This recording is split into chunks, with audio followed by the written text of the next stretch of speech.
Bonjour à tous, alors me revoilà. C'était pour faire un petit retour d'expérience. Comme sur les précédentes vidéos, donc je vous avais dit que j'avais fait la vidange et tous les changements de filtre et compagnie. Donc j'avais fait un traitement au Mecaron P18, donc un traitement euh, huile moteur. J'avais également mis du du Mecaron Eco 10 000 et du C99. Traitement, injection, lubrification, injection et compagnie. Donc voilà, donc j'ai fait en tout à peu près depuis, on va dire, plus de 600 km. Et voilà, je vais vous montrer un peu la consommation. Donc je suis redescendu à 4,6 litres. Attendez voir. On peut le voir.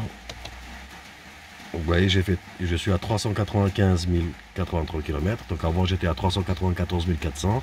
Ouais, donc ça fait 600, presque 700 km. Voilà. Donc je suis à 4,6 litres. Donc là, la consommation c'est stabilisé à 4,6 litres. Donc là, il bouge plus depuis un bon bout de temps. Donc en général, tous les 50 km, donc ça fait une mise à jour. Il recalcule. Donc là, ça fait un bouton qui n'a pas bougé, donc il reste fixe à 4,6 litres. Et avec une conduite, on va dire,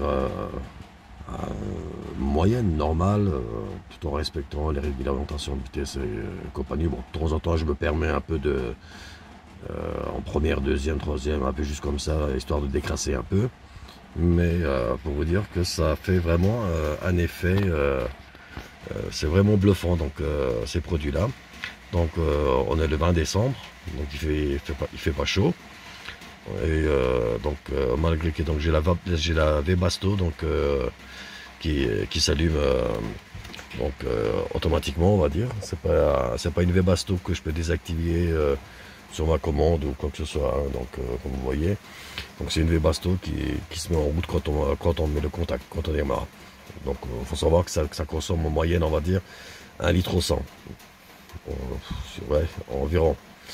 Et tout en sachant que j'ai aussi des pneus hiver, donc 4 pneus hiver. Donc des pneus hiver, ça consomme aussi également.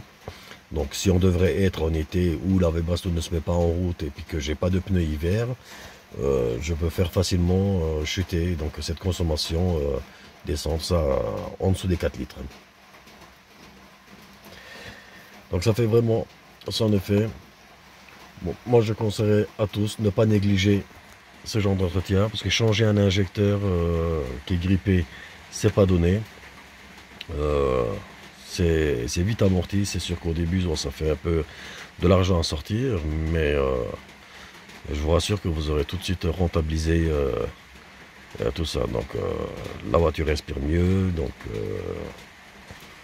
tout roule bien, tout est bien lubrifié, turbo lubrifié, pompe à injection lubrifiée, injecteur bien lubrifié. Donc que demande la voiture de plus?